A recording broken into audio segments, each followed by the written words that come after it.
Halo, selamat pagi. Assalamualaikum warahmatullahi wabarakatuh.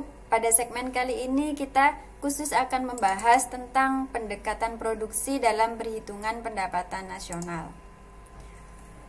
Jadi, pendekatan produksi itu merupakan nilai tambah yang diciptakan dalam suatu proses produksi. Jadi, dalam pendekatan produksi menekankan pada nilai tambah dari hasil produksi setiap sektor industri.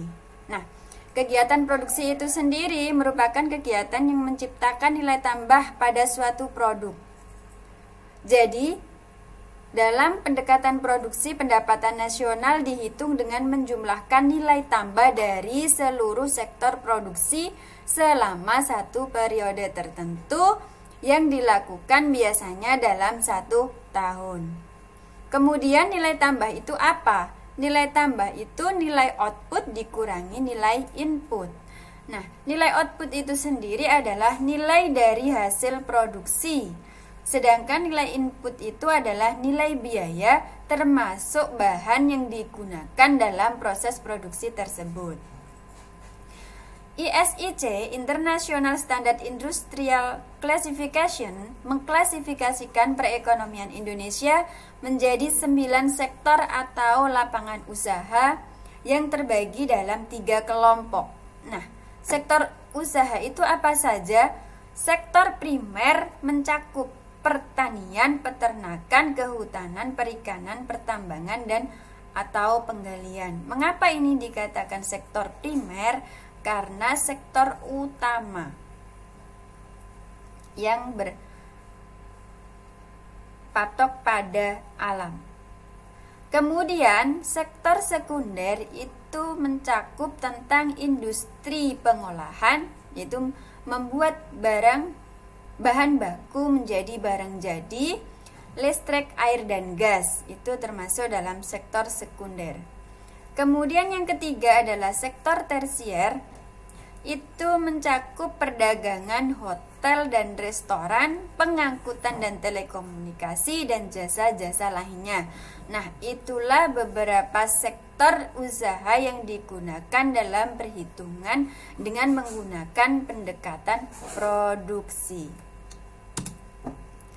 Lalu, rumus pendekatan produksi adalah Y sama dengan P1 kali H1 ditambah P2 kali H2 ditambah Pn kali Hn.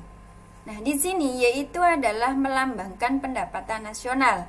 Sedangkan P1 harga barang ke-1, H1 jenis barang ke-1 dan seterusnya. Begitu juga dengan Pn dan Hn. Nah, inilah 9 sektor perekonomian dalam pendekatan produksi. Yang pertama adalah pertanian, kemudian ada pertambangan, kemudian ada industri, lalu ada listrik, kemudian ada konstruksi atau bangunan, perdagangan, transportasi, keuangan, dan jasa. Ini beberapa contoh sektor industri dalam perhitungan pendekatan produksi. Nah, di sini kita jelaskan juga tentang ilustrasi pendekatan produksi. Nah, seandainya seorang pengusaha pakaian akan memulai usahanya, dia harus mendapatkan pakaian dari pabrik garmen. Pabrik garmen harus mendapatkan kain dari pabrik tekstil. Begitu juga pabrik tekstil harus mendapatkan benang dari pabrik benang, dan pabrik benang harus mendapatkan kapas dari petani kapas. Selanjutnya, pabrik benang akan membeli kapas dari petani seharga Rp4.000. Pabrik benang akan mengolah kapas menjadi benang dengan biaya Rp5.000. Lalu, pabrik tekstil akan mengolah benang menjadi kain dengan biaya Rp7.000. Kain tersebut selanjutnya masuk ke pabrik garmen untuk diubah menjadi pakaian jadi dengan biaya Rp8.000. Seterusnya, pakaian jadi akan dijual kepada pedagang pakaian di pasar seharga Rp10.000. Berapa total nilai tambah pada usaha pakaian tersebut? Nah, kita lihat ilustrasinya dalam tabel ini. Di sini ada pertanian kapas, ada pabrik benang, pabrik tekstil, pabrik garmen, pedagang pakaian. Nah, nanti kita akan mencari nilai tambahnya dari masing-masing pengolahan produk tersebut. Kenapa dicari nilai tambah? Agar tidak ada perhitungan ganda.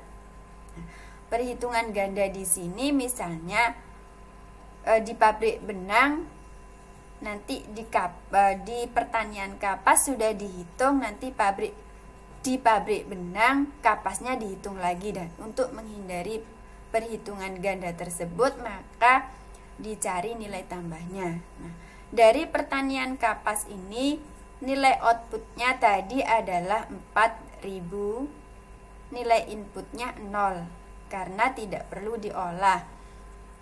Jadi nilai tambahnya adalah 4.000 dikurangi 0, nilainya 4.000. Kemudian di pabrik benang ini tadi menghabiskan biaya 5.000. Nah, dikurangi nilai input benang. Dikurangi nilai input kapas tadi, nilai input kapasnya adalah 4.000. Jadi nilai tambahnya adalah 5.000 dikurangi 4.000 sama dengan 1.000.